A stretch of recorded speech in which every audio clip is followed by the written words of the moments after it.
we've got a bet going as to what's going on down there, because my TFO is saying that you have to take the dog out of the left side of the car, and you took him out of the right side and it screwed him up. So you had to take him back to the car, put him in the right side of the car, and take him out of the left side. And I said, what? Well, you ran back, you put the dog in the right side of the car, you ran around the back of the car, took him out of the left side, ran back in, and you bit the guy. Oh, that's fantastic. I said, no. I've got two different dogs. The car's got two canine compartments in the back. Oh, we had no idea. We were up here just racking our brains trying to figure out what's going on. Yep. So it's a funny story. Welcome to the Hangar Z Podcast, brought to you by Vertical Helicast and in partnership with Vertical Valor Magazine. In this episode, Jack Schonely and I talk with retired Ontario Police Sergeant Sgt Weidner to explore the vital role of canine units in law enforcement.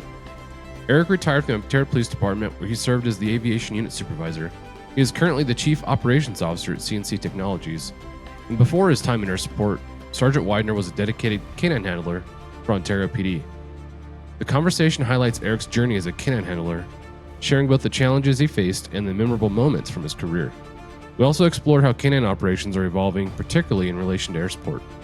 Additionally, we emphasized the critical importance of training, trust, and collaboration between canine units and air support units. The discussion also tackles and dispels common myths surrounding these operations, while offering practical guidance for effectively collaborating with canine units to enhance overall mission success. If you enjoyed this episode of the Hangar Z Podcast, please leave us a review on the platform you use to listen to the Hangar Z Podcast. Your support helps us grow our community and showcases inspiring folks like Sergeant Sgt Weidner. Your feedback truly makes a difference. Thank you to our sponsors, Metro Aviation, Garmin, and Airbus. Welcome to the Hangar Z Podcast, brought to you by Vertical Helicasts. The Hangar Z Podcast is the first and only podcast dedicated to promoting and exploring the personnel and equipment behind the missions in public safety aviation. Still southbound, skidding to a stop. Stand by here. Looks like they're getting ready to bail. Heads up, guys, bailing. Okay, the guy, he's running through the house, jumping the fence, threw the shotgun, threw something out. Grabbing the shotgun. Don't go over that fence. Don't go over that fence. Grab the shotgun again. He is armed. Stay there. Hold your position. Hey, welcome to the Hangar Z Podcast. I'm your host, John Gray. We have the honor and privilege of having guest number one from the Hangar Z Podcast with us today. This is somebody that you guys have heard me talk about a lot over the course of our conversations, a lot of it pertaining to leadership. Working for our guest, who's retired Sergeant Sgt Weidner, was awesome. He selected me in aviation and gave me a shot to get up there, and learned a ton from him. Not just in the time that I worked for him, but in the years since as well. He's a mentor of mine, and love what he's done for the industry while he was active in law enforcement, and of course afterwards. He's a part of CNC Technologies, and just a huge asset to our community. So today our goal is to talk about canine operations. In the podcast, we talk a lot about how, generally speaking, if you have a TFO that comes up and they've had time as a canine handler, generally they do really well as a TFO. A lot of the skills that you learn as a canine handler really come into play as a tactical flight officer. So today, Jack and Eric are going to talk to us about some of the nuances of canine operations, including what to do if and when you find yourselves in a position to transport a canine and just operate inside that world. Before we introduce Eric officially, I want to thank Jack Schonely, the commander, for joining us today. How you doing, Jack? Good. Looking forward to talking to Eric, as always. Known Eric a long time, from canine days originally. That's right. And so, which turned into air operations relationship, which now turned into friendship, which turned into the CNC thing. So it's great to see Eric with us and have him. He's wonderful, though. I'm like gum on Jack's shoe. Yeah. He just cannot get rid of me. And I refuse to scrape it off because I have so much respect for Eric. So that gum's staying. Speaking of your relationship with Eric, I think he came across some interesting photos over the last, week or so.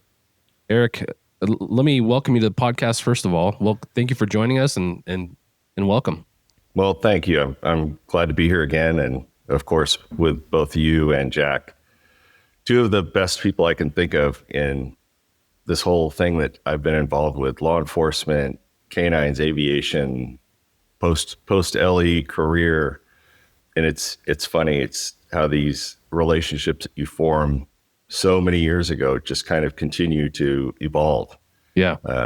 And so I relish in that. And I love the opportunity anytime to interact with either one of you guys.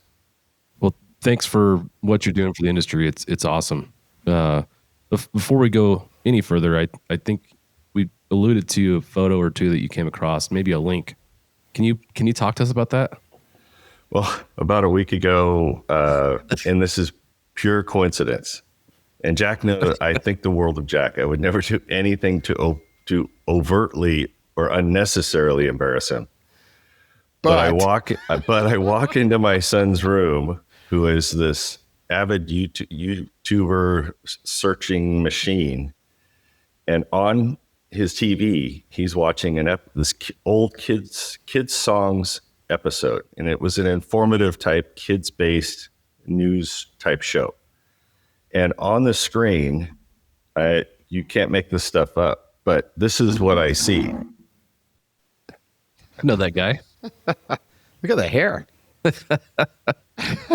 And it's about it was about like a 5-minute interview clip. And I was just like, and of course, this is a week before I know we're going to be doing this podcast about canines.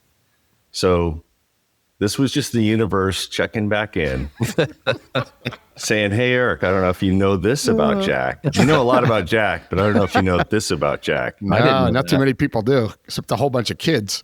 That's right. that sing, thus kids' songs. Well, and I was disappointed because I kept waiting for the part where you might break into song. I thought maybe you and Gundo might have had a routine worked out or something, but I realized back in that, that was back in the, what was that, the mid-late 90s? Yes, mid-90s. And so I realized that over the agency you were with, those were busy times. Yes. That was very. Yeah. So. But they found time to send me to go be on a kids show, in the middle of Rampart, Rampart area. There's a studio that they sent me to. I said, hey, they're going to interview. These kids are going to interview you. Next thing you know, I'm sitting in a makeup chair going, no. And I was there for half the day, so. Well, I think it's cool in all seriousness. Talk about the positive impact that you have and you've had in the industry for a long time. And that's early evidence of that, and the impact that we make in young kids' lives through those kinds of things are critical. We talk about recruitment and those little seeds are planted from an early age. So yeah, I commend you for doing that. I know over the years, you probably got a little bit of flack, in a joking way. A flack. But I think it's important, Yeah. I'm sure, I think Eric's been a part of a few of these types of things as well. Oh, yeah. Oh, I have. Yeah. I've had my fair share. Curiosity Quest. And really, really quickly, moving back to what I always would touch on was marketing. We're always marketing. Yeah. And one of the tenets of marketing is if you can reach kids, specifically between the ages of 6 and 8, you can create an indelible impression on them that will last the rest of their lives. And so there's value to those types of things. We as cops tend to be stoic and we're tough and it's very kind of out of our wheelhouse, but it will carry a tremendous amount of weight if you can be involved in those things and you can just take a few minutes to be part of something like that. Yeah. But that's why we had the plastic junior pilot wings at the 100%. Yeah. Yep. And I know you're responsible for making sure there was a supply of those available. I love that, Yeah. I would, anytime we saw someone at the end of the runway, when we came in, we'd hop in a little gator and drive down there and say hi if we had time and give them a pair of wings. Like those things go a long ways. Oh yeah. As a kid, you can think back to the times people took a second as a kid yourself to just say hello or spend some time or do something like that. And it, like I said, it will create an indelible impression on somebody. No doubt. So this conversation, you talk about the marketing of your air support unit. Oddly enough, the title, I think, of episode 1 was Marketing Your Sport Unit. Yeah. And a lot of the ideas that you developed over the course of your career, we talked about in episode 1. I haven't listened to episode 1 in a long time, and I'm kind of afraid to go back and hear what the quality of episode 1 sounds like. Thinking back to that time, I was on some borrowed laptop computer with a Chinese microphone, and I don't know where it was we were recording. So, fast forward almost 5 years, and here we are having another conversation with some different equipment that sounds a lot better. So thank you for sticking with us and supporting us through the whole thing. It's been really cool. For those that don't know, Eric was I think the second person I approached with the concept of the Hangar Z podcast and said, "Hey, what do you think about doing this?" And I was honestly waiting for a chuckle and be like, "Nah, that's probably not a good idea." But I got thumbs up and approval, and I was like, "Hey, if Eric's thinking this is a good idea, then I should probably follow through and do it." So here we are. 5 years. Well done, Eric. Well, yeah, obviously, right? I mean, as soon as he said it, I was like, "Oh my gosh, how has somebody not done this?" Yep. And of course, here we are. The proof is in the pudding, as they say. Yeah. Yeah. Coming up on 5 years, John. Can you believe that you've done all that in 5 years? Crazy. Amazing. Yeah. Lots of good conversations, lots of laughs, all kinds of stuff, But for today, I know we've got a lot to get through in kind of a short amount of time. We could sit here and talk, the three of us, for days. So Yeah.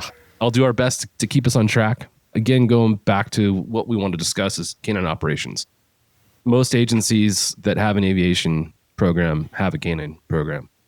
Being that both of you guys were canine handlers, really important, and I think will be vital to hear your guys' opinions and outlooks on how we operate as air crews with canine operations in mind. So Eric, can you start and just give us an overview of your career, specifically the time you spent as a canine handler? I think we talked about your career at length in episode 1. So yeah, just I guess in particular your time as a canine handler and what you liked about that. Yeah, I started in the canine unit I was selected in 1994, and that was after probably two and a half years of agitating, as we called it. And that was going out on your own time and getting bit. So you'd put on the sleeve or you'd put on the bite suit, and they would put you in all kinds of sordid and ungodly places. And you would let the police dogs come in and find you. And if the scenario called for it, they would bite you. And so that was the precursor to my selection. When I was selected, I was fortunate enough to receive a shepherd from Czechoslovakia, a Czech shepherd. And I was paired with him for 7 years.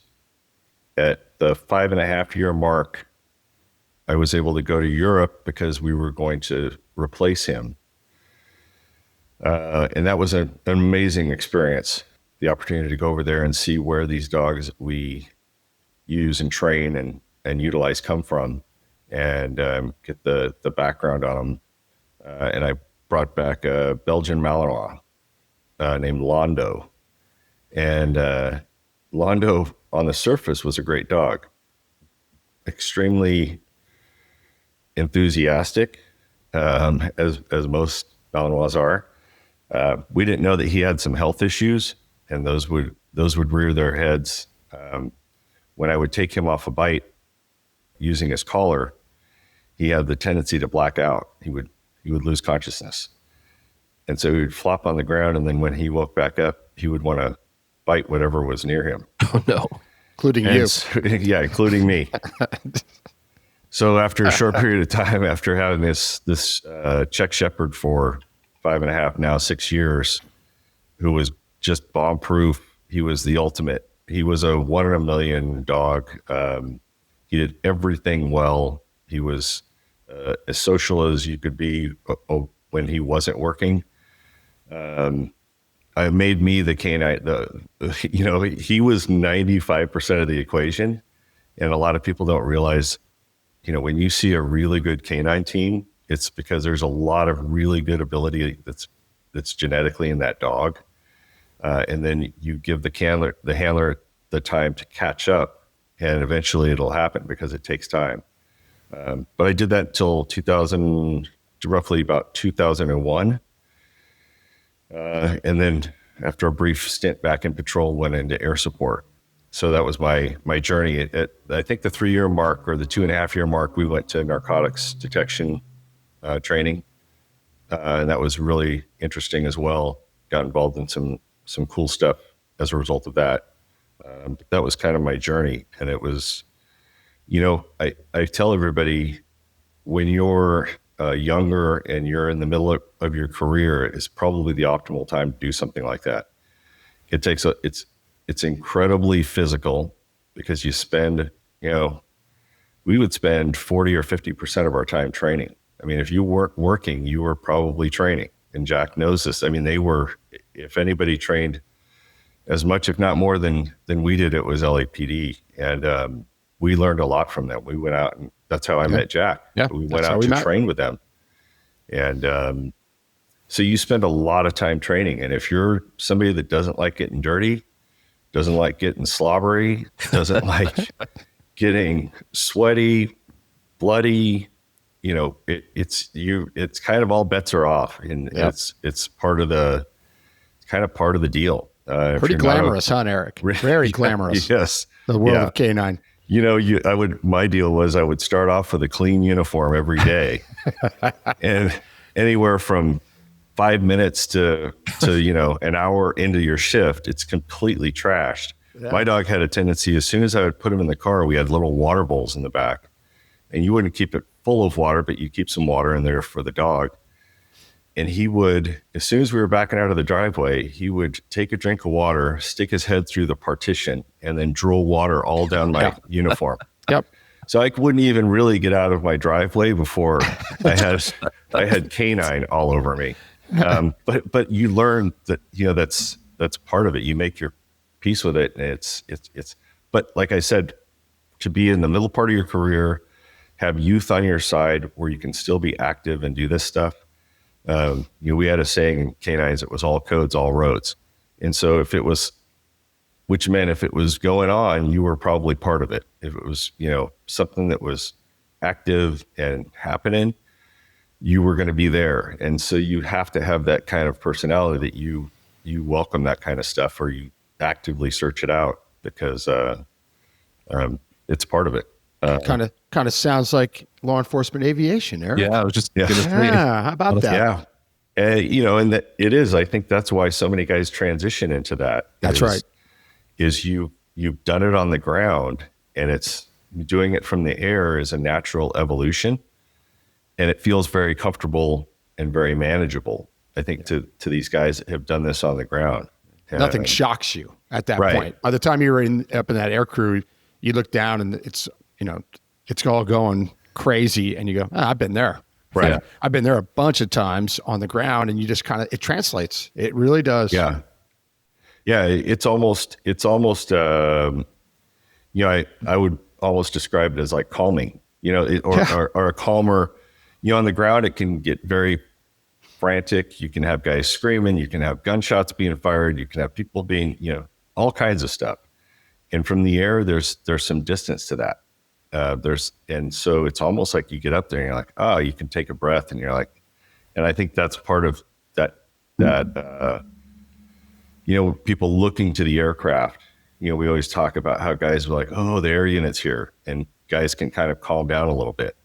And it's because they're sensing that, they're getting that from the air crew, because the air crew is a little bit calmer. They're able to kind of look at a little bit more objectively at it, because they're not immersed in the middle of it. For the listeners who may kind of know a little bit about Ontario, but not a ton, can you describe Ontario in the 90s when you were involved in canine operations? And the city's changed a lot. Ontario was fairly busy during that time. Very busy. And, it was like we would be a microcosm of a big metropolitan city, but very much the same thing. It was shootings, stabbings, that type of thing. Violent crimes were common. Officer-involved shootings were fairly common and very prevalent.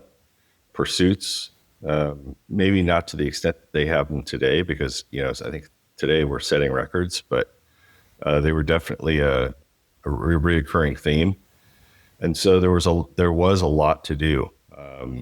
And it was also a time in Southern California where it was a very liability rich environment. There were some law firms that were specifically targeting canine handlers and police departments with canine units. Anytime they would make an apprehension, they would look into filing a lawsuit against it.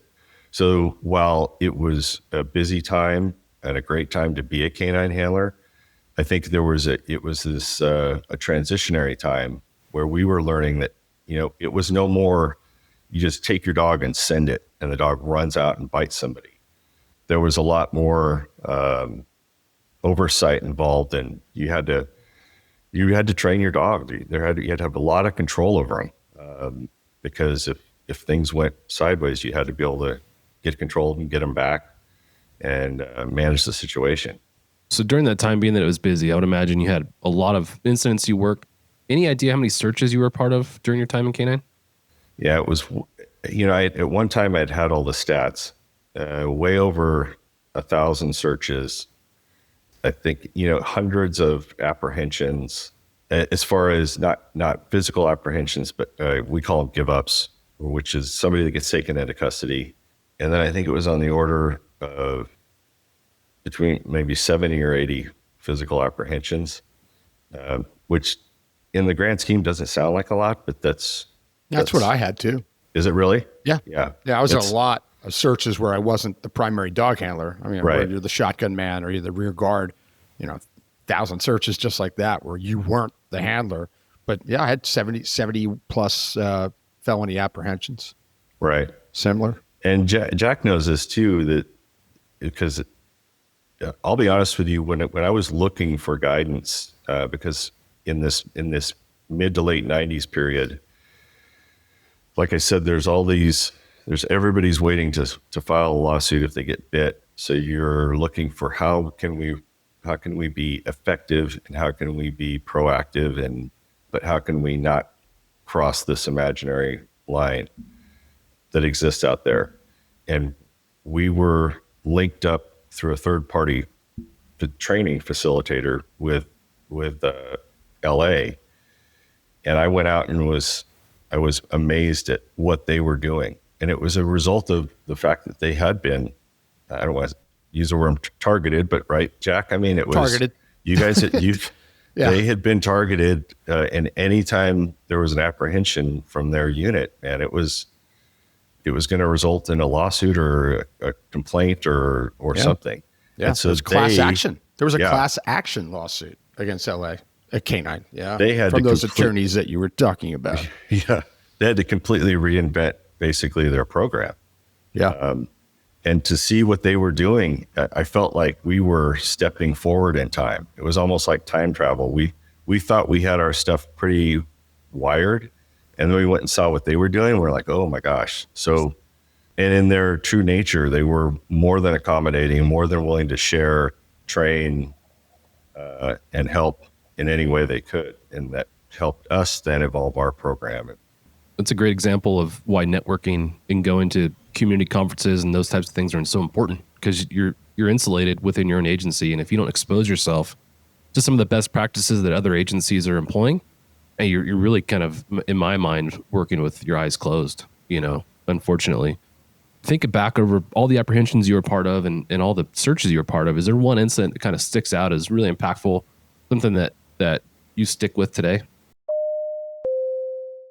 Thanks to our sponsor, Airbus. Airbus provides the most efficient helicopter solutions to its customers who serve, protect, and save lives and safely carry passengers in demanding environments. Its civil and military helicopters are flying all over the world, making missions possible. Visit airbus.com for more information. Yeah, I mean, it's just, Jack can tell you, sometimes they run together. I mean, we had a bank robbery that went kind of bad, and there were shots fired in the bank, and these guys ended up, we thought they ended up under this old house, this like 3-story house down in the basement, or it wasn't really a basement, it was more of a crawl space, but it turned into a basement. And they tried to talk these guys out, and there was no dealing with them. And there was a question, and Jack can also appreciate this. There's a lot of times where you have kind of part of the story, but you're kind of making your best guess, and you never would want to send your dog on a suicide mission, but at the same time, they're a tool. And so you're evaluating this situation as to whether or not this tool is the most effective thing you have in your arsenal right now. And it was that they recovered one of the weapons. They weren't sure if the other suspect had his weapon or if he had discarded his weapon as well. But we made the decision to deploy my dog. My dog went into this house, and he was under there, and I could hear him fighting.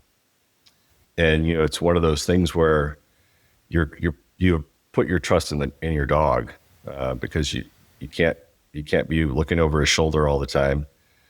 And eventually he came back out, and he had been stabbed in the head, stabbed in the, not the neck, but in the head. He just had blood all over his head. And they ended up putting gas under the house, and these guys came out and gave up. And the guy said that when they got him in custody, there was 2 suspects.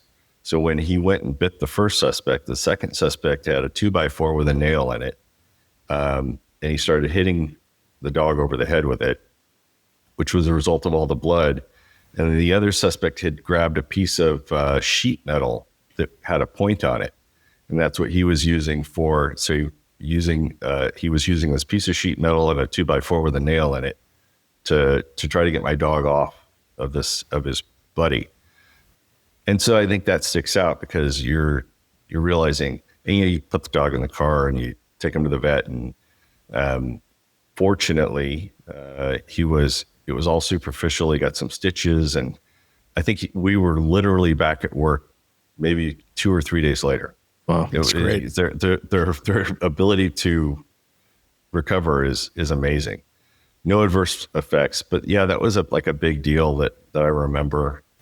I remember a big narcotics search at the airport, and these suspects had put, I remember, just tons of coffee grounds and perfume and all this stuff to try to deter the dogs, to try to fool them. And to no avail. My dog hit on this dog in a row of 20 bags, and they opened this thing up, and there was 8 pounds of cocaine in it or something, or in that order. And that stuff was satisfying as well. And it was a completely different discipline, but it was really cool to me to watch the dogs work and see their abilities. And it's air support's, one of the unique parts of air support is we save a lot of officers' lives. You've seen plenty of videos where there's somebody waiting to ambush officers as they run a corner, and the air unit picks up that potential ambush and averts that. Canines is the same thing. The canines, like you refer to them as a tool. It's true. It's hard to look at them as that because we love dogs so much, but that's exactly what they are. And if you added up all the lives that have been saved, officers and citizens, over the course of the last 50 years, there's got to be a staggering number. I love what canines provide from a protection standpoint, from a safety standpoint, from a tactical standpoint. That they serve so much good for our communities. They talk about the detection side of it, whether it's narcotics or explosives or anything else. Really amazing. Canine Torque, and we talked about Canine Torque and had Canine Torque on the podcast in the past. She sniffs out SD cards looking for, I believe it was some sort of chemical they use on the circuit board, and trained to search those things out. Just absolutely amazing. Love what those dogs do. Jack, for you, we've talked about air support a ton. We've scratched a little bit about your experience in canines, but can you talk about your experience in canines and kind of what you learned there?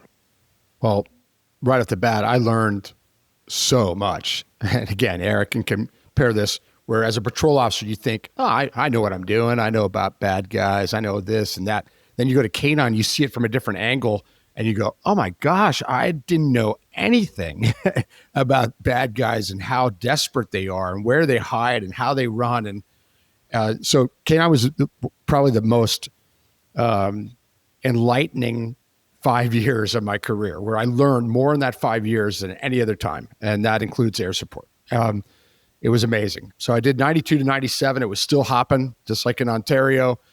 Things were hopping with lots of violence, and there was canine searches nearly every night, sometimes 2, 3, 4 in a shift. So they racked up, they went very fast. But in that 5 years, just working with some of the hardest working people on a department. I mean, all the things that Eric talked about the glamour stuff, getting slobbered on and the poop in the back seat and fleas and I mean, everything. You didn't even think about that stuff because you were getting to go out there and search for the worst of the worst. And you got called to every major scene, and it was very, very rewarding. If it was your dog, that was great. If you were on a search team or somebody else's dog, it was just as great. It was just so much fun to watch, and watching people get found that would not have been found if it weren't for a dog. Because humans, because we are much more flawed in this area, because we let common sense get in the way, and he couldn't be there. Dogs don't care about any of that. They care about taking a whiff and getting that scent, that odor, and going, he's in there. And it's just amazing to watch and see. But it took a lot of dedication, a lot of hard work. There was no goofing around at Canine. I mean, if you weren't searching, you were practicing searching. You were constantly training and working on things, and you could never, train enough. You just couldn't. So it was a great time, a really, really great time, and I enjoyed it immensely. And it set me up for success when I went into that left seat in the helicopter as a TFO, because I was involved in all these operations, like Eric mentioned. I mean, the chaos on the ground, and now you're up in the air and you're going, this isn't chaotic at all. I've seen this 100 times, and you're separated. Man, I agree with that so much. Eric said it perfectly. It was calming. It's hard to explain, isn't it? It was calming because you weren't there, and you could step back and just say, well, I'm a big part of this, but I'm not part of that chaos that's going on right now. And I can settle that down. And as a matter of fact, here's how I do it. With a calm, clear, determined voice, I'm going to tell these guys, this is what you need to do right now. So it was a great setup for air support, no doubt. And undoubtedly for your transition as a teacher and a facilitator of that information. I mean, people know you as Suspect Tactics, Jack Schonely. But I have to imagine that so much of that information was nurtured or formed or generated from your days in Canine. Absolutely, Eric. I'd say 75% of it. That's a lot. I mean, Don't get me wrong. I've learned a lot of it in air support too, from a different angle. But the gist of it and the base of that information that I enhanced at air support was Canine. It wasn't patrol. It was Canine.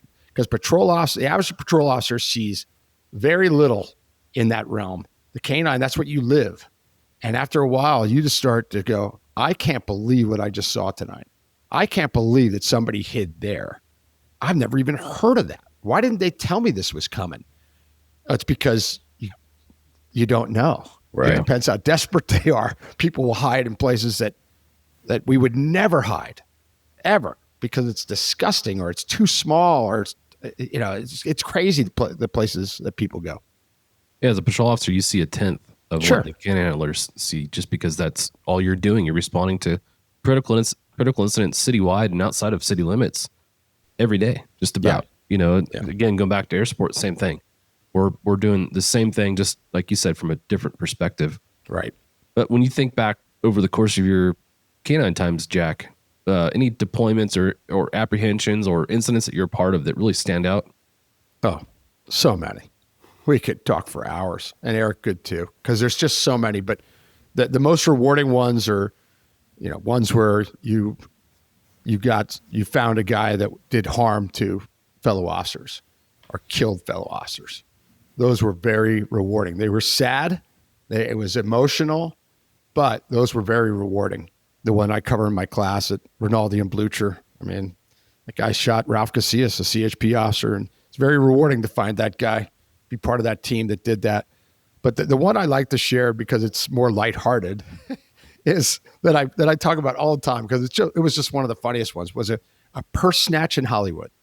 It's a nothing. I mean, a purse snatch in Hollywood, and this young lady fought for her purse, and the guy knocked her down. And anyway, they set up a containment. we get there, and this young lady is devastated. She's a wannabe actress model, and she is in tears, and the officers are like, wow, she got smacked around a little bit. We're like, wow, we've got to find this guy, and he took her purse. So long story short, they contain it. There's an apartment building that they're leaning toward. They're going, one witness said he could have gone in that apartment building. 2 others said, no, he didn't. So we went in the apartment building. It was just me and Jim Haggerty and my dog. And we're searching the common areas, the laundry rooms, the workout area, the hallways, the stairwells, and seeing if the dog takes us anywhere else. Well, a witness came out, an older lady, and I'm going to date myself, Mrs. Kravitz. I call her Mrs. Kravitz because in the old days, there was a show called Bewitched where the nosy neighbor was Mrs. Kravitz. And so people my age go, oh, Mrs. Kravitz. I was like, yeah. But Mrs. Kravitz came out and said, officers, I know, are you looking for someone? Yes, we are, ma'am. They're probably in an apartment 328. A bunch of a-holes live there, And, I mean, it was just funny. And Jim and I laughed and said, oh, okay, thank you, ma'am. We'll check it out. So we run the dog up past that door. Didn't really show me a whole lot, but we door knocked it. And the person that answered the door, their eyes are big and they are nervous. And we're like, this isn't the person we're looking for, but it's a female. And we go, hey, is anybody else in here? No. And the conversation leads to more nervousness. Long story short, we convince her that we need to come in there with her permission and search for this thief, for this robbery suspect. And she agrees. She goes, oh, this is my apartment. Yeah, okay. She steps out. We go in with the dog, and Gundo finds him in a closet, the guy that we're looking for, with the purse. Yeah. We came out of there with bad guy in handcuffs, purse in hand.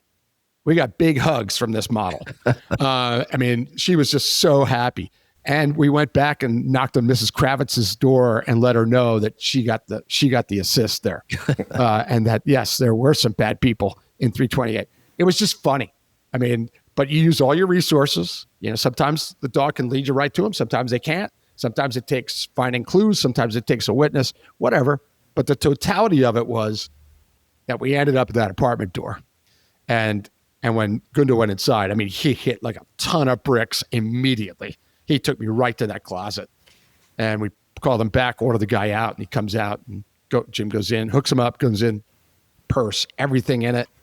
Really, it's very successful. Yeah, so that's an impactful one, and it's a funny one. I've told that many times because it's just funny, but that had a huge impact on that victim that day. Sure. I mean, she'll never forget that.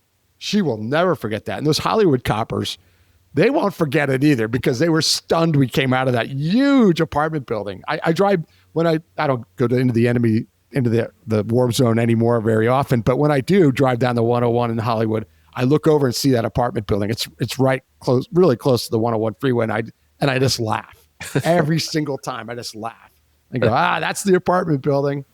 That's great. What's funny about these stories, from a police officer standpoint, is as you talk about it, instance that we've been involved in start coming to mind. You're like, oh yeah, I was part of something similar. Eric, does that kind of bring up any funny memories or funny incidents that you were part of? Well, it does because I'd had my dog on the street a couple of years, and I would always tell everybody, it's going to take you a year to figure out your dog, and it's going to take you another year to figure out how to use them correctly and effectively. And I was somewhere in between that first and second year. I think I was probably closer to the end of it, the second year. So we're coming up on 2 years, and I was kind of figuring out what he was really good at. And because he was a shepherd, he had been trained in the sport. It's mostly a German sport called Schützen, and part of it is tracking. They'll take a dog out into a field. They'll in maybe 10 to 12 inch vegetation. They'll stamp a track through the field, and they'll leave articles like a piece of leather alongside the track. And these tracks will go and they'll make turns, and they'll have deviations, and you'll start your dog at a designated point, and the dog will have to follow those steps. And then when he finds the items, he'll lay down to identify that there's something there. And knowing this, I wouldn't do a lot of tracking training with my dog, but every once in a while we would just, like Jack was saying, you would kind of put your dog out there and just see if they would pick up on anything. And some of these dogs that were more predisposed to tracking could be kind of amazing at times. And the tough part was it was very hard to maybe I'll replicate, Jack. It's like, it's not one of those things where you would go, hey, this is how we're going to train for this scenario. Yeah. Because the thing about canines is you can never train for every scenario and you can never predict the scenarios. It's a lot like aviation. We don't really train for specific things. We do to a certain degree. We try to expose ourselves to stuff. But in canines, what you're trying to do is train for basically a standard level of response to whatever the incident might be, because you can never predict what it's going to be. So you're just kind of looking for some baseline performance, and you want consistency throughout, all these different things, whatever you can dream up for the dogs. But we had this incident where a guy came home. He was a small business owner, and as he's getting out of his car in his driveway, he's confronted with these guys with guns, and he had his receipts, his cash and stuff from the day's business, and the money, the bank bag was immediately taken from him. These guys took off. And I get called up there kind of just as an afterthought. And I'm looking around, and it was high density housing, kind of like an apartment complex. It's not mostly, I think, at the highest 2-story, but it was just a very urbanized, densely populated area. Not the type of area that you would think, like Jack, oh, this is probably somewhere my dog's going to be able to pick up a scent.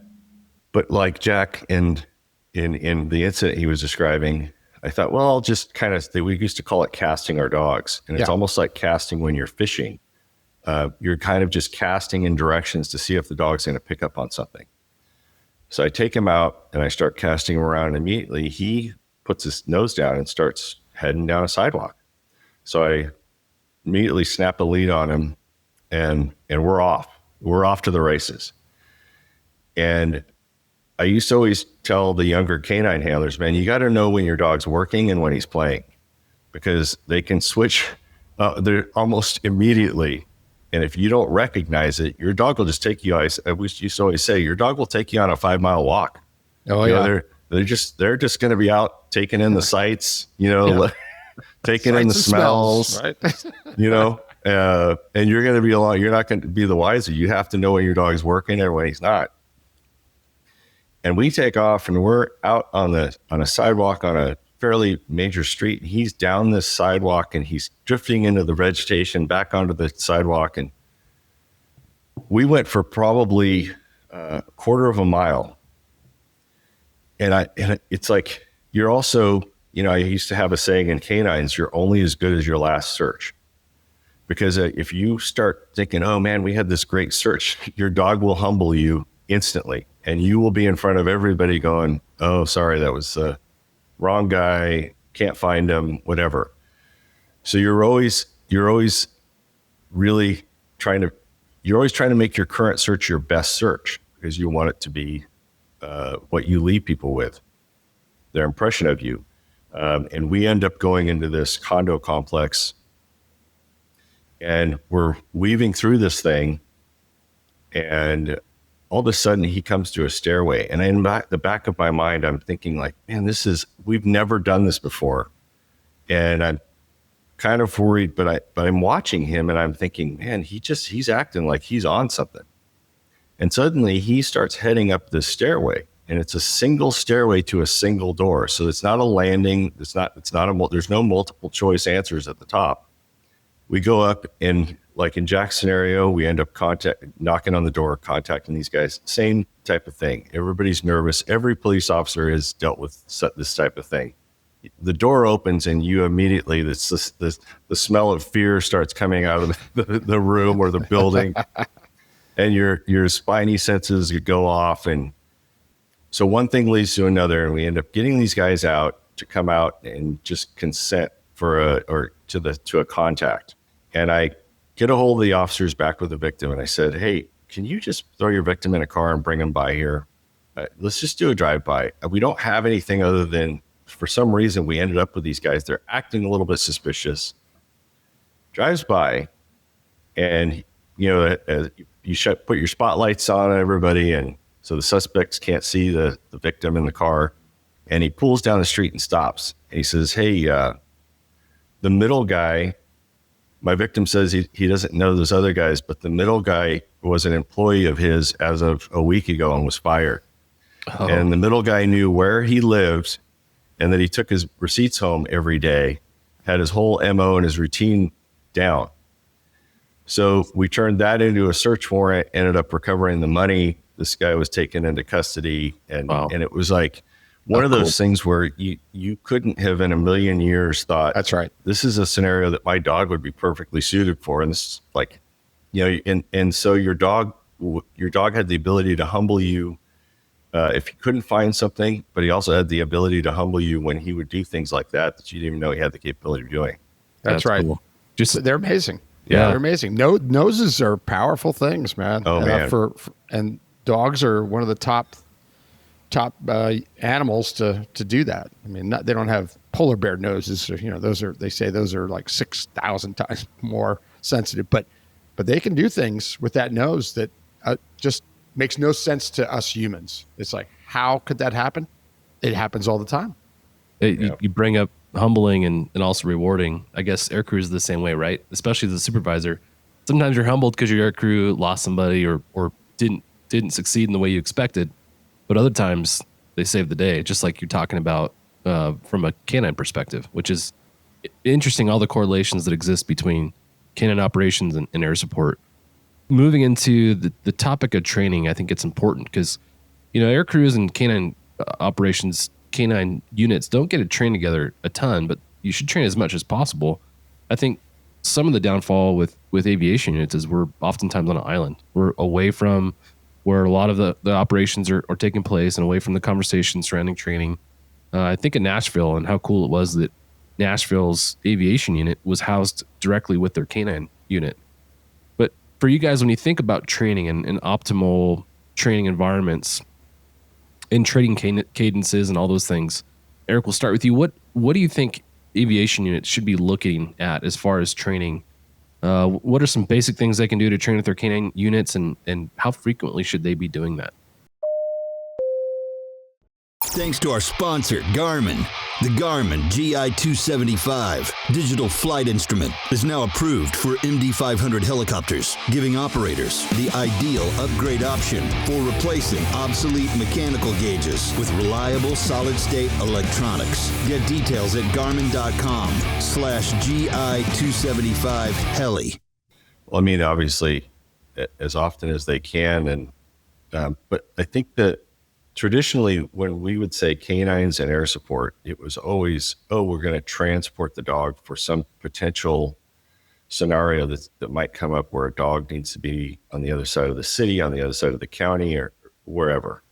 But I think one of the things that's lost is that there can be a lot of collaboration that would be really helpful just in the two interacting. And even if it wasn't a training, even if it was just sitting down and saying, hey guys, what are you guys looking for? From the air crew side, hey, when you guys are doing this, what is it you're doing? I used to have guys call me when I was a canine handler from the air unit and say, hey man, what did you do on that last search? Because we were up there watching and we had no clue why you were doing what you were doing. And so I would say, well, this is what I do when I get to every canine search. And so I had a routine. And the first thing I would do would be drive the entire perimeter, because I wanted to understand the scope and scale of the search area. I wanted to look at, the one thing canines teaches you, it teaches you to be a detail watcher. I would look for open gates. I would look for motion lights. I would look for barking dog. I'd listen for barking dogs. I would look for people standing out in their yard. If it's after hours, 1 or 2 in the morning, if somebody's standing out in their front yard in a bathrobe and the air unit isn't over yet and we're just setting up the perimeter, why are they out there? What caused them to get up and come outside to look and see what was going on? They may have heard sirens, but they may have also heard somebody run through their yard. So you learn to start paying attention to details, no matter how small they are. And I found that just driving the perimeter could give you a lot of information about what was going on in that little microcosm of this entire big city that you've been working in, because now that was all that mattered to you. That was your focus. But that would be beneficial for the air crew to know, like, hey, this, and then when the air crew's overhead, or if the air crew's there first, I'm sure you guys have talked about with firefighting. We used to do size ups, John, at Ontario for the fire department. So if we went on a fire call, an apartment fire or whatever, we'd been trained in how to do a size up. And so we could get on the fire channels and get in their lingo. We could tell them exactly what was going on minutes or seconds before they were pulling up to whatever they were going to have to deal with. And I think the same thing would be really beneficial from a canine air crew standpoint. So if the air crew's on site already and the canine pulls up, you could say, hey, listen, this is roughly your perimeter. One of the areas I'd be concerned about, or you might want to just think about, is you got a wash running along the whole eastern perimeter of this thing, concrete wash. We've got that covered, but just a heads up that's over there, that type of thing. The other thing you're always concerned about in air support, you're concerned about wind direction, because wind is, we're always dealing with wind. It's just one of the factors you're always considering. Canines is the exact same way. Everything you do is predicated on the wind. You always want to be downwind so that the scent is coming to you. You can work upwind into the scent.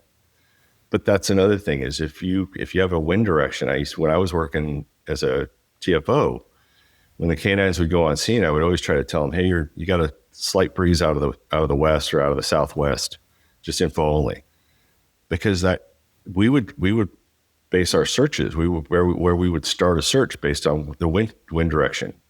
So there's that kind of stuff, and you could go into all kinds of minutia. But I would say, just for starters, a basic conversation about what these guys are looking for, what they're doing, kind of what their thought process is. If they have a methodology. One of the things I learned early on was systematic searching, because as humans, no matter how organized we think we are, we're so erratic. And in canines, you see this over and over and over again. I remember going to an apartment complex, and in the parking structure, or not the parking structure, in the parking area, they had carports where the cars were there were no garages, and then over where the front of the cars were, there were storages. Like they have storage up, so the nose of the car parks underneath it. And they'd seen the suspect run in there, and nobody could find him. And when I got there, it was probably 15, 20 minutes after everybody had been through the carport. They had already looked for this guy. And when I contacted the officer, I said, so did you guys search this whole thing? Oh, yeah. We've been through it. He's definitely not in here. I said, okay, well, I'm going to start here. And, whenever you hear, he's definitely not in here, canine handlers go, huh? And they go, that's where I'm starting. That's where I'm going to start. And as we're working through this carport, the storage, most of them are unlocked. And you would go, and of a bank of 5 of them, 2 would be open, then there'd be 1 closed, and there'd be 2 open. And you start immediately realizing these officers, with the best of intentions, will go up and unconsciously they'll search 1, 2, they'll get distracted, they'll skip 1, they'll search 3 or 4 and 5, and then they'll move on to the next one. And as a canine, your job is to go 1, 2, 3, 4, 5, left to right every time, at least if you can, search left to right and search everything. And I get about halfway through this carport, and my dog didn't even get close, and he started alerting on this carport. And out of the 5 storage bins above these carports, 2 of them were closed, and we directed the officers to go up, and the guy's sitting in one of them. And these guys looked at me like, oh my gosh, like it was a magic show. Like David Copperfield had just showed up and dropped a suspect in this storage. How did you do that? Yes. And And, you don't sit there. It's hey, okay, good job. You throw the dog in the car and you're off to your next adventure, canine adventure.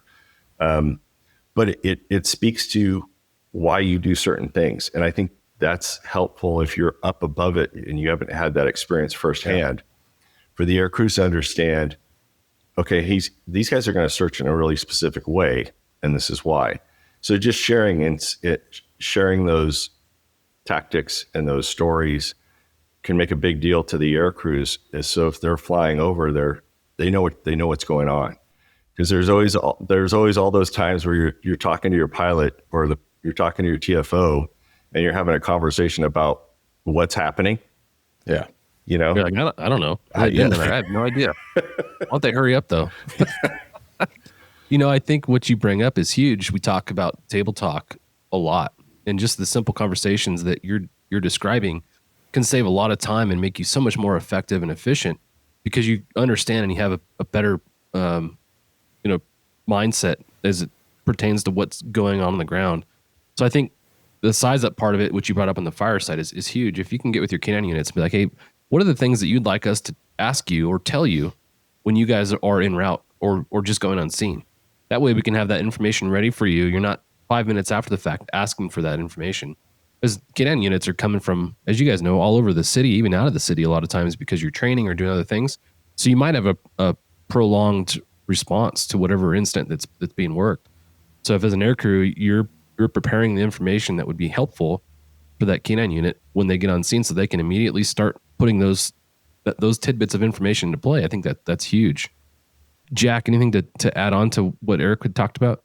He stole every word I was going to say. And I mean that because the communication is the key between the two units. And it doesn't matter what the two units are, by the way.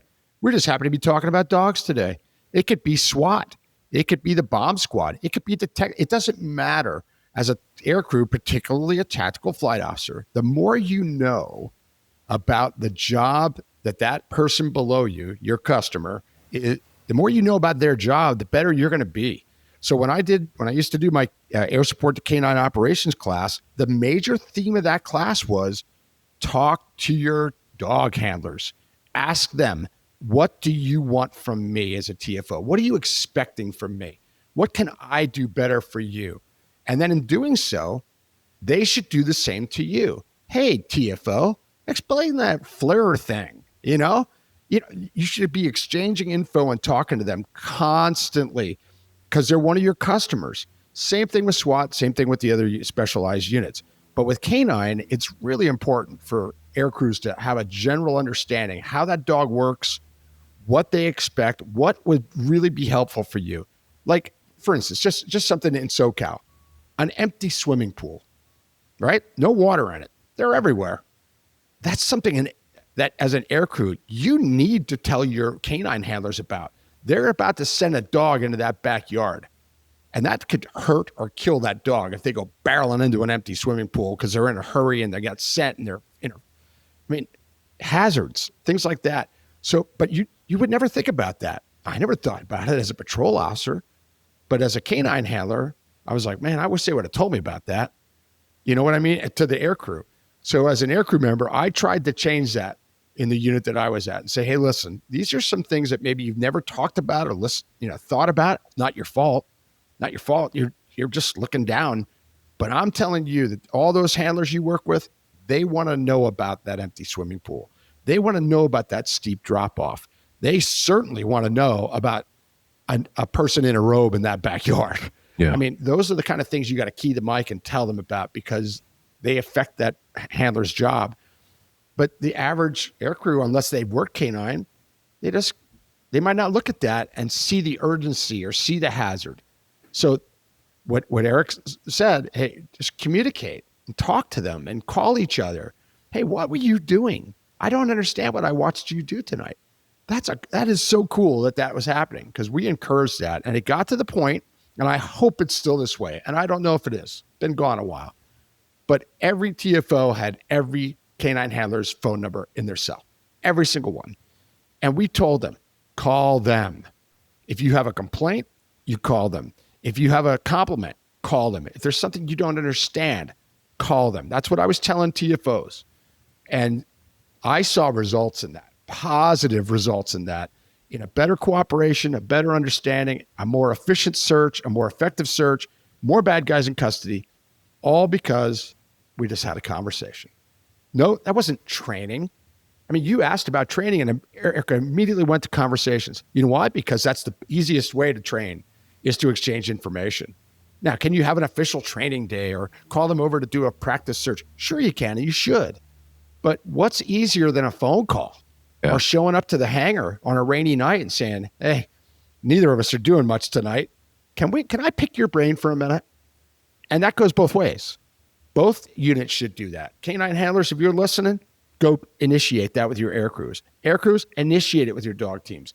Once you establish that communication and that relationship, things change for the better. I saw it firsthand that it changed for the better. And, you know, more bad guys in custody and officers are safe and citizens are safe. God bless America. That's what we want. You know, that's what we're going for. So I'm with you, Eric. That is the easiest and the most effective way when it comes to training. Now, there are other things you can train for, transportation, which I think we're going to chat about here. But for the general every night stuff, have a conversation. It goes both ways. When I was in canines, I knew all the guys in air support. And if we were working, as I became seasoned and confident with my dog's abilities and my abilities, as we were searching, I would be updating these guys. Hey guys, probably not the next, my dog's getting sent. And I'm thinking probably in the next yard or two, we probably have something or somebody moving around or hunkered down somewhere in the same neighborhood. I'm guessing it's probably east of us, but it could also be just west, or just a heads up. Because now that air crew can start widening out the FLIR a little bit. The air crew can maybe flood the light a little bit to keep that suspect hunkered down or staying where they're at, but also just to kind of communicate. And like Jack was saying, it's so valuable. And so many times it's forgotten. We get so accustomed to kind of living in our bubbles. And, you know, as air support, we just, you know, we're flying and then we come back to the hangar and then we go back and fly and we go home. And canines is the same way. You get very accustomed to being in your routine. You're very integrated with all the other canine handlers. It's a small family. But you got to work to kind of get outside that and to facilitate that communication. The example you just gave, Eric, is great about scent, where you say, hey, Air, my dog's got some scent right here, and I'm thinking this. So most officers and TFOs, they go, I don't know what that means, but okay. Well, a 2-minute conversation with that canine handler to the air crew can explain scent. I mean, I can explain scent in 2 minutes, and where an average non-handler will understand more specifically what Eric was talking about there. Now, most can figure it out. Well, I guess that means they're close. Well, yeah, but wouldn't it be nice to take that time to have that conversation about scent? And that was a slide in my old class. It was a slide. What is scent? You know, and it benefits you if you know these things. Is that need to know information for a TFO? No, but it sure is nice to know. And you can do a better job for them if you understand the language. I think you even said that Eric, the language, the terminology for, like, the fire department. I'm not a firefighter. I don't know. They speak in a different language. They don't understand stuff we're saying. We don't understand stuff they're saying. But if you talk and you train, you can prepare for that in minutes, understand exactly what that word means, and go, oh, shit. Okay, I figured that out now. Yeah. I can help you now because I know the terminology. I love that. That's a great example. Yeah. On the practical side, Eric, you'd always encourage us to get with our canine units and go train. In the southern part of our city, there was a lot of new homes being built. So whole communities, you could go and take a canine team and a search team down there, and the canine team could search and we could be overhead and you'd practice working together. You know, I think you kind of referenced that a little bit, Jack. I think that was huge, especially for new TFOs that aren't familiar with working with canine units from the ground. Yep. How beneficial is that to work in a staged search versus an actual, you know, situation where you're then tasked with protecting those crews in the ground. I think that was great. I just got contacted by somebody this week, Jim Passetti from Cook County, Illinois. He's retired now, retired canine guy, 20 plus years in canine, worked multiple dogs. His last dog was a bloodhound. He's a trendsetter in bloodhounds. Anyway, he reached out to me this week and I said, hey, how are you? And we started talking, and I said, I'll never forget the training we did together in Cook County where we had it was like an old mental institution. It was huge. I mean, acres and acres with structures and, everything. And he says, I think about that all the time too, Jack. That was great. We had Cook County helicopter was there. We had stage searches. We set things up, scenarios. It was one of the most valuable trainings I ever did, but that took a lot of work. I mean, we both had to work our butts off to get that to happen. It doesn't have to be that. If you can do that, that's really cool. And it's especially in construction sites, old neighborhoods, military housing that's no longer there, things like that, where you can get a helicopter to show up at a canine training.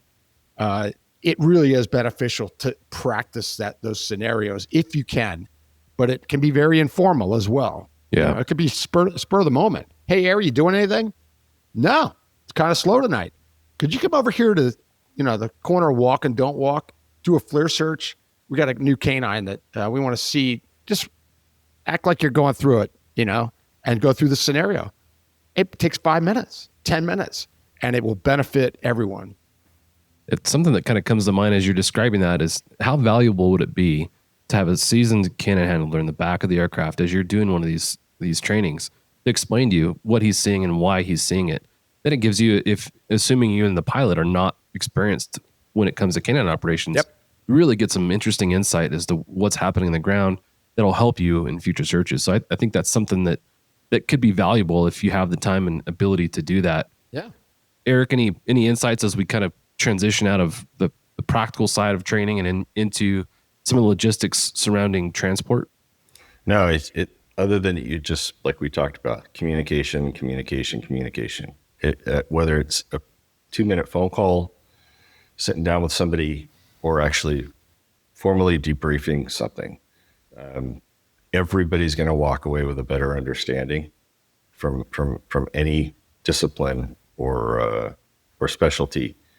And the other thing was we used to do stuff where we were like model home whores. When in canines, we were always looking for places to train. And we loved model homes because nobody lived there. They were typically fenced. It was a kind of a sterile situation, but you could roll in as if it was like the closest thing you could come up with to a staged residential search. And so you may be only talking about 2 or 3 homes, 4, maybe 5 sometimes, but you had control of that area. So then you could bring the training canine in and say, hey, there's a suspect potentially in one of these backyards. So then they could also approach it as, I'm not sure if he's in this yard. And we would do the same thing where we would call the air unit and say, hey guys, if you don't have anything going on, we're over here at wherever, over at these new the model homes. And we got a guy in one of the backyards. If you want to come over and just throw the light on and just take a look, you're more than welcome. And they would come over because it was interesting for them, because what is it for them? They're coming into a training scenario, so the pressure is lowered. The expectation is not as nearly as high, but they don't know where the suspect is. So now they have a general idea, but they're going to have to get on the FLIR. They're going to have to start looking for different things. They're going to have to start looking for heat sources. They're going to have to start looking for potentially gates that are open. They're going to have to start looking for these things. And it can be very valuable in a very snapshot type training scenario. I think that's the key is you just have to always be looking. We had a saying in canines, it was always be training. Like, ABT, like always be closing in sales, always be training in canines, because you can never train enough. You just kind of, you bring anybody along that can learn something and that can collaborate, and the more the better, and the more frequent the better. And so, I think it's important to talk about that like you guys had mentioned, those kind of operations, the search operations, are going to be primarily what we're focused on with our interactions with canine units. There's going to be the standout times where we're asked to transport a canine handler and a dog for one reason or another from point A to point B.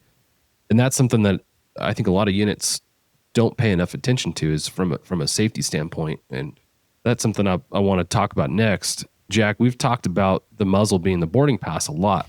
Can you talk about some of your early thoughts on some of the safety considerations that should be put into place, and then also some of the training considerations that need to be implemented? Thank you to our sponsor, Metro Aviation. Metro Aviation, the world's largest family-owned aeromedical operator, offers comprehensive aircraft services with 160 plus aircraft in over 25 states. The Completion Center installs medical and law enforcement kits and avionics, serving diverse aviation needs including offshore, utility, VIP, and corporate sectors. Sure. And I'll tell you first, from a canine handler perspective, I was thrown into that in the 90s, and we'd go up to air support and do the transportation training. There were no muzzles. Didn't think anything of that. I'm the canine handler. I'm responsible for that control of that dog. There were certain things that we did. We had these short leashes we would attach to the seatbelt and all this, and we'd do the training. And then, I get to air support, and now I've been asked to coordinate that training. And it hit me, now that I'm an air crew member, not a dog handler anymore, that having a trained dog that can bite in the back seat without a muzzle on, that's an additional risk that you don't need. And it can be easily mitigated through a muzzle, which is used in dog training all the time. I mean, my dog didn't like the muzzle, but you put enough little sliced hot dogs in there and he loved it. Pretty soon he's going, hey, muzzle time. Yeah, all right. But it's used in other training scenarios, but you put the muzzle on just for safety. It enhanced the safety of the crew. I've had people in my class over the years argue with me about that, say, unnecessary. I said, no problem. You do whatever you want. You have whatever policy you want, procedure, practice. That's up to you. But just know I'll be the expert witness when you have a problem. Because the problems have happened. Pilots have had dogs bite them, and they have survived it.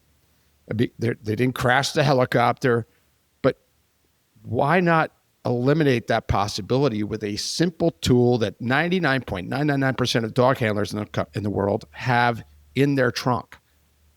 So that being the boarding pass, that just seems obvious to me, but yet I see videos. There's a lot of dog transports on videos, and there's no muzzle. That's their prerogative. I'm not gonna sit here and fat mouth them and tell you who they are. I'm just saying they're rolling the dice. You're rolling the dice. Anything you can do to manage risk, you should be doing, and that's a simple one. Controlling the dog is one thing. I'll just end it with this, and that some people would say, well, we fly, jet rangers, or we fly MDs, and you got the broom closet there, and dog can't get up to the pilot. I'm like, my immediate response, and Eric's would be, you've never been around a police canine, have you? That dog can get up front in an MD or a jet ranger. It takes them a split second more time than in a 407 or an A-Star. They just leap through that, and guess what? It's worse now because the handler in the back can't get them to come back through that gap. And now, good luck to you. Good luck to you, because you got a Malinois attached to you, and it ain't pleasant. Eric's been bit. I've been bit. It's not pleasant. So think about it ahead of time. What if? The what ifs that I love to talk about. Yeah. What if my dog, without a muzzle, hopped through that gap, and now he's up on the pilot's lap, and it's not going well? We could have a catastrophe here. I mean, where everybody dies. Yeah. For what? For a canine transport? Are you kidding me? So, again, it's just mitigate risk. It's a mitigation. That's just my opinion. And I'm not, if people aren't doing it, they go, oh, well, we mitigate it in other ways. Okay. But you're rolling the dice. Dogs are unpredictable. Yeah. Very unpredictable. As highly trained as they are, they will do things where you go, oh my gosh, like on walking up to a command post and lunging at a firefighter. I'm like, whoa, and grabbing him going, what the heck's that all about? I mean, it's only a firefighter, but why did that just happen? guess what? Those turnouts look like a bite suit, right? I mean, unpredictable. It's time for your Heli Life giveaway buzzword. Listen up and remember this word because you'll need it to enter for a chance to win exclusive Heli Life gear. Ready? This episode's buzzword is canine. Visit contest.verticalhelicast.com to enter the buzzword. We used to use the old brush coats as muzzle fighting jackets. Yes. When we would put the muzzle on the dog and have the dog go take somebody down, and we realized, oh, this probably isn't a good idea. But you don't realize that, that you see, and SWAT was the same thing. You had to get your dogs used to being around SWAT guys because when they had their tack vests on and the arm protection was really big before we got into plate carriers, you have to look at it from the dog's perspective. What is the dog seeing here? And it's a good point. Yeah. I think the one thing we did training with the dogs in the helicopters for transport, and then I facilitated several trainings. And I think the one thing I took away from it was everybody would always be really caught up in the fact that you're taking your dog in an aircraft. And I remember thinking, but is it really that different than what the dog does? The dog spends an inordinate amount of their life in the back of a car. And in the back of a police car, sometimes rolling code 3, sometimes in pursuit. I mean, this isn't a leisurely Sunday drive. When I talked about all codes, all roads earlier, you can wear out a siren and a light bar in a canine unit because you're constantly trying to go from one place to another as fast as you can get there because everybody's waiting for you. For the dog, it's really kind of sometimes a natural transition. They're used to being in spaces. They're used to noise. They're used to that sort of thing. What I found was we'd have to do static. Static was very important. So before everything was running, before everything was noisy and the wind and all of that stuff, and it was more important to get the canine handler comfortable and calm because they would have a tendency to get very tense. And then that would immediately transfer to the dog. And so you'd have to say, listen, your dog is more than likely going to be completely fine with this, but you've got to be okay with it. So you've got to figure out how you're going to pick them up, how you're going to put them in. You got to work out a little bit of a system. And then it's important that the TFO, the air crew, is part of that as well. Because sometimes you need a helping hand.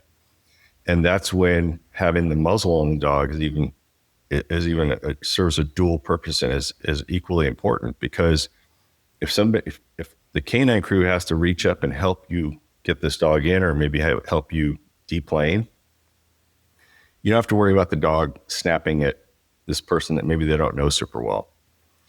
So all of those things are important. But once you kind of get the groundwork done, what you find is you get a dog back there, and the dog is just, most of the time, it's really no different than riding around in the car.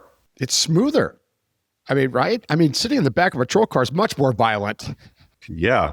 The handlers are up there going, oh my gosh, this is amazing. But the dog's kind of like, this is actually a lot smoother than when you're driving. I tend to slide all over the place. Yeah. A lot of them fall asleep in the back. They get that rotor hum, and they go, oh, this is smoother than I'm used to. And they fall asleep. They don't think anything of it. I agree, Eric. That is the least of your worries with the dog, is getting the back there. Now, I will add that the one thing that I would notice on brand new dogs that have never been around helicopters is when they hit the rotor wash. When you're walking up to a running helicopter for the first time with that dog and they hit that rotor wash, it's like, whoa. Right. In 2 seconds, they're over it. Yeah.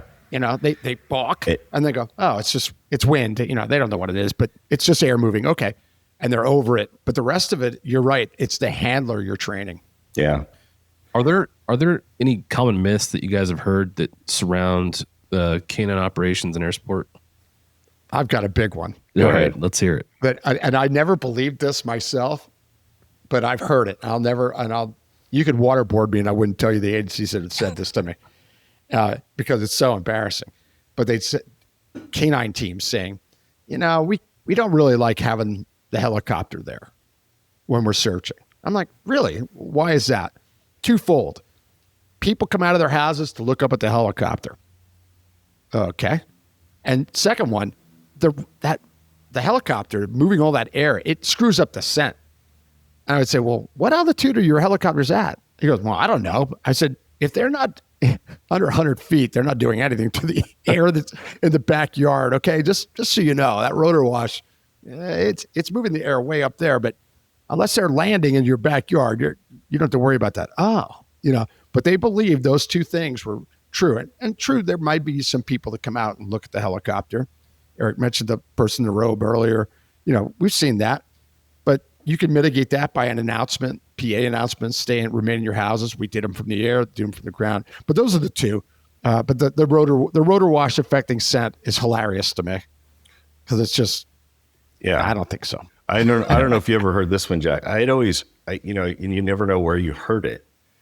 But one of these urban myths was that the dog, if you didn't pay attention to the dog and you're walking him up to the helicopter, they would be inexplicably drawn to the tail rotor, and they would try to attack the tail rotor. And I remember thinking, okay, and you got to be careful, man, because that dog will go right into that tail rotor. And I'm like, okay. And it's not that you want to say, hey, the tail rotor is not a critical area. Everybody in air support knows, so you stay away from it. But I've never seen a dog like immediately take off like he was going to want to attack the tail rotor. Yeah. But I'd heard that from several different sources.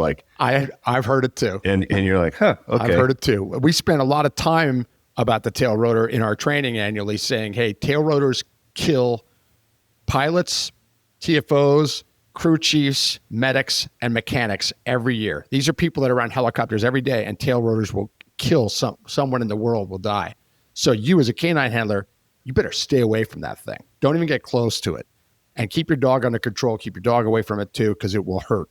But I have heard that rumor, and we never even touched on it in the training because that was kind of silly. Yes.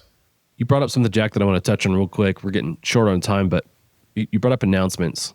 And in the last, 5 years or so that I was in air support, we would have the canine handlers asking us to do the canine announcements on the PA. They do it in English, and in Southern California, we do it in Spanish as well.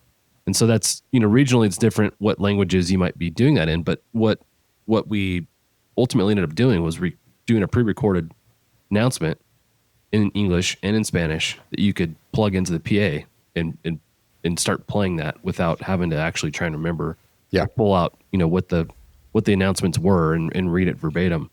So I think implementing those little things in advance really save you a lot of time and bandwidth. So just a thought as I heard you bring that up. Yeah. Important to think of. I'm old enough where I had to learn it in Spanish, John. I didn't plug anything in. I had to learn it in Spanish and pass a test. Yeah. To do it from the air. But the air crews will be asked to do that. The PA systems are amazing in modern day. I mean, crystal clear. So, but many people have it recorded so that it's consistent. You can go to court and say, well, I played it on the PA. I played this recording, as opposed to saying, well, I just read it off a card. Well, what did you say? Well, I read it off the card, or I did it by memory. That's even worse in court. Yeah. So good to bring that up about the recording. Yeah. Well, as we kind of close out here, we didn't get a touch on all the topics we wanted to talk about. The two things I'll ask is, as far as technology, and Eric, I know you're always kind of at the forefront of things that are emerging technologies.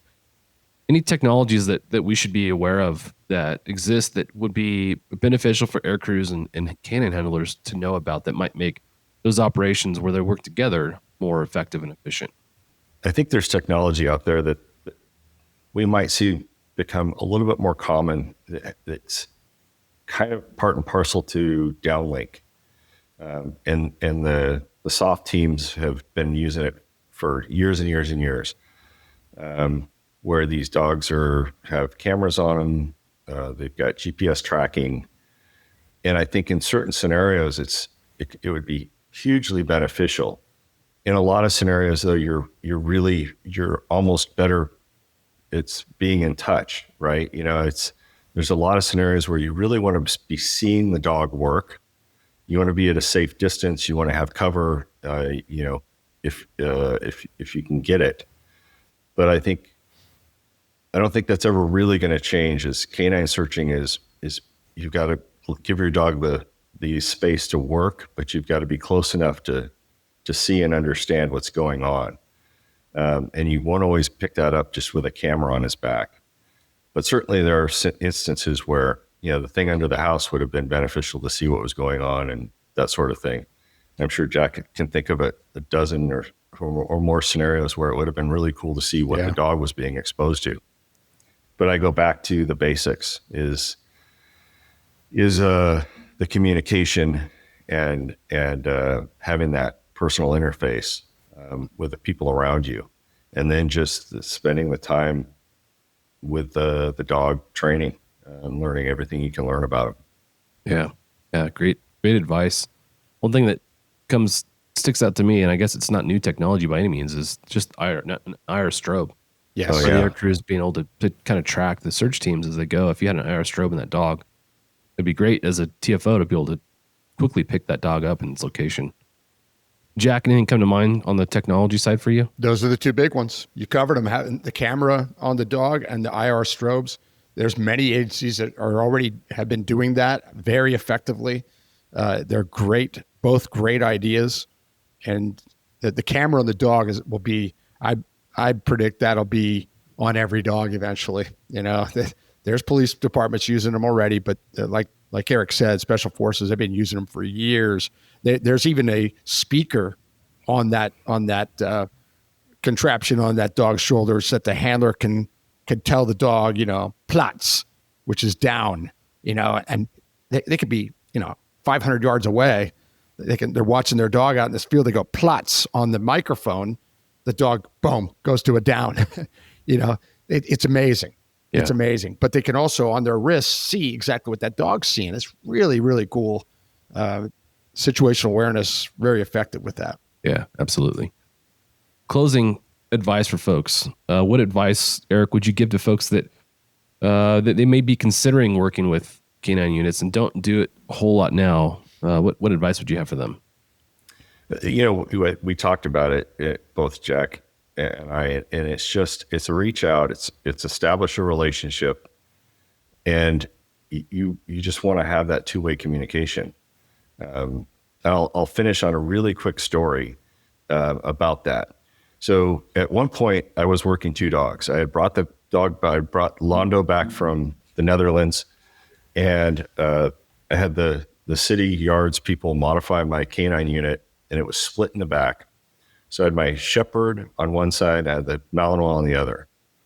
And while I was bringing the Malinois up to speed, the Shepherd was still working. And one night we had a suspect that was in an apartment, and he had, it was an attempted homicide. He had beat an old lady almost to death. She was in ICU in the hospital. The detectives had tracked him down and said, hey, we know he's in this apartment. So I thought, well, this would be great for Londo. He's young and enthusiastic. So I grab Londo, we go up to the apartment door and make the announcement, send him in. And he's in there and he's kind of messing around a little bit. At one point we have to make entry, and I hear him fussing with something. And we get inside and I realize that there's a bird in a cage, and Londo is way more interested in how to get this bird out of the cage than he is finding the suspect. So I hook him up. We fall back to the door. I run back to my canine unit. I throw Londo in his side of the car, circle around, grab Kachi out, run back up to the door. Long story short, announcement, short search, Kachi alerts on a door, open the door, it's a garage. He alerts on a huge pile of rags or laundry. I don't remember which it was. And so I call him back, give an announcement, no response, let him go. He ends up finding the suspect under this thing, bites him, gets the suspect in custody. And the air crew says, hey, give us a call when you get a chance. So I call them, and they said, yeah, you got to answer a question that we have. We've got a bet going as to what's going on down there, because my TFO is saying that you have to take the dog out of the left side of the car, and you took him out of the right side, and it screwed him up. So you had to take him back to the car, put him in the right side of the car, and take him out of the left side. And I said, what? Well, you ran back, you put the dog in the right side of the car, you ran around the back of the car, took him out of the left side, ran back in, and you bit the guy. Oh, that's fantastic. I said, no. I've got two different dogs. The car's got two canine compartments in the back. Oh, we had no idea. We were up here just racking our brains trying to figure out what's going on. Yep. So it's a funny story, but it just goes back to that communication. And it's not like you want to share everything with them, but if you have more of a communication, they're going to be familiar. Hey, he's got a new dog. We're trying to get a newer dog some experience, that sort of thing. So it just goes back to that. And that's great. I would advise anybody on either side to just reach out to the other side and start that conversation. Love it. Thanks, Eric, for joining us and for all your insights. Like we talked about earlier, I always love having a conversation with you, and the stories that you recall are your level of recall is amazing. Yeah. I love a good Eric Weidner story. They're the best. Jack, in closing, any final thoughts? I echo what Eric said there. The communication is key. Do it. It will benefit you. And I'll also add that for our listeners, share this with your canine people, and they need to hear this sort of thing too. And we have past episodes. Hans Alvarez, LAPD Canine, 182, 183. Jimmy Hatch, episode 100, 101. Canine Torque, 166, 167. There are other episodes to listen to if this sparks your interest in learning more about, the dog aviation relationship. We touched on it before in different aspects. This was unique in that we had two people that work dogs and air support, and it really made it a special conversation, especially with Eric. We could talk for hours with Eric. And so thank you, Eric, for being willing to join us and talk about the old days. Oh, yeah. Following that dog, the smarter end of the team, right? That's right. That's right. Thanks, Eric. Yep. Well, Thank you guys. This conversation is one that definitely won't end. Like we talked about this, these are the two units that are constantly working together. So I know as the podcast grows and as we continue, these conversations will keep happening for the betterment of not just the aviation community, but for the law enforcement community as a whole and the public safety aviation or public safety community as well. So thank you for tuning in. Thank you for supporting the Hangar Z podcast and the Vertical Helicast platform. It's an honor to be a part of this. And again, Eric, thank you for the encouragement to get this whole ball rolling. I truly appreciate your leadership and your foresight and all the things that you've done, not just for me, but for the community as a whole. On that, we'll catch you later. Cheers. Cheers. Thanks for joining us for this episode of the Hangar Z podcast. Don't forget to like and subscribe to hear more stories that promote the personnel and equipment behind the missions in public safety aviation. Lastly, stand by for a message after a word from our sponsors. Cheers. Thanks to our sponsor, Garmin. The Garmin GI-275 digital flight instrument is now approved for MD-500 helicopters, giving operators the ideal upgrade option for replacing obsolete mechanical gauges with reliable solid-state electronics. Get details at garmin.com/GI-275heli. Thank you to our sponsor, Metro Aviation. Metro Aviation, the world's largest family-owned aeromedical operator, offers comprehensive aircraft services with 160-plus aircraft in over 25 states. The Completion Center installs medical and law enforcement kits and avionics, serving diverse aviation needs including offshore, utility, VIP, and corporate sectors. Thanks to our sponsor, Airbus. Airbus provides the most efficient helicopter solutions to its customers who serve, protect, and save lives and safely carry passengers in demanding environments. Its civil and military helicopters are flying all over the world, making missions possible. Visit airbus.com for more information. Thank you for tuning in to this episode of the Hangar Z podcast, brought to you by Vertical Helicast and in partnership with Vertical Valor Magazine. We hope you enjoyed our conversation with retired Sergeant Eric Weidner as he shared invaluable insights into the role of canine units in law enforcement. If you found this episode insightful, please take a moment to leave us a review on your preferred platform. Your support helps us grow our community and highlights inspiring professionals like retired Sergeant Eric Widener.